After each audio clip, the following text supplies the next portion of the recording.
Meanwhile, Philippine government officials remain hopeful on a de-escalation of tension in the Middle East. According to Labor Secretary Rosalinda Baldos, they have alerted Philippine labor officials in the region to be ready to respond to any emergency situation.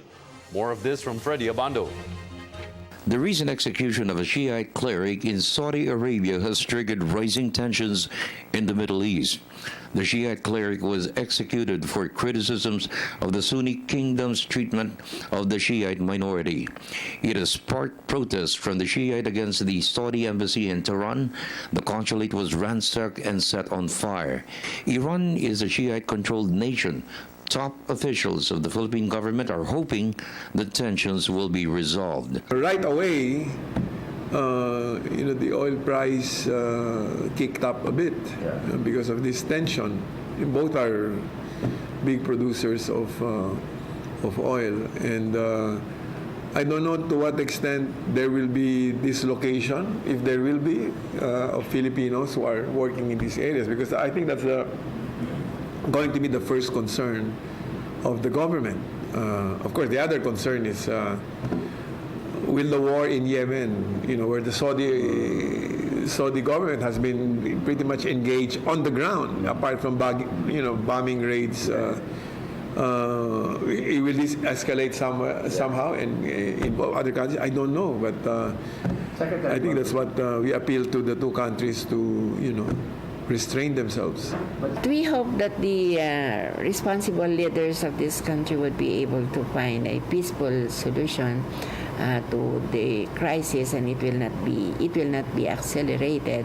Today, the President convened his cabinet to assess the overall situation in the Middle East, the response to be undertaken by government if the crisis is not contained. Because of this, Labor Secretary Rosalinda Baldos has alerted all labor attaches in Saudi Arabia and other Middle East countries to work closely with ambassadors of the Department of Foreign Affairs to monitor and be ready to respond to any emergency that could endanger the lives of over Filipinos. Organizations of Filipino workers were advised to coordinate with Philippine consulates. There are 2 million OFWs in the Middle East, 800,000 in Saudi Arabia, 4,000 in Iran. I've alerted our people at the post so that all the contingency plans should be properly in place as part of the contingency plan of the entire mission or the entire embassy, and the existing linkages or network with Filipino communities, with the companies and the post and the recruitment agencies, the foreign placement agencies and the local agencies would be activated.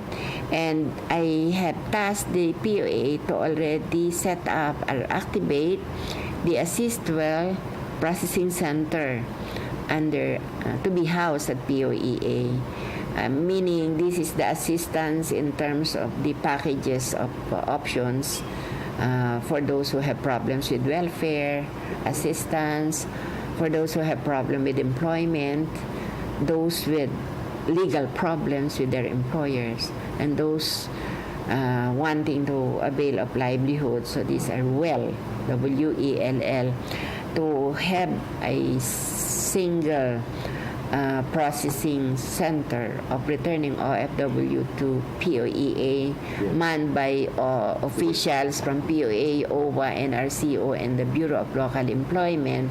And from there, they would know what would be the options. But you're ready to you're always ready. Ready, very ready. To respond to any contingency. Very ready right now. Very ready right now. For now, Baldo said there is no danger that could harm OFWs in the Middle East. There has been no alert levels, no ban on deployment, or the imposition of travel restrictions. Baldo stressed the government has demonstrated its capability to undertake the massive repatriation of OFWs in areas where conflicts in the Middle East and North Africa happened in the past. These include Libya, Syria, Iraq, and Yemen. The government chartered airlines and ships to move OFWs from harm's way. Where on a 6-month term, we should be able to exit gracefully and smoothly. But if the situation calls for it, we are on the ground. We are there to ensure that all our workers will be taken out of harm's way and safely brought back to the Philippines with their families. For the People's Television Network, this is Freddie Abando reporting.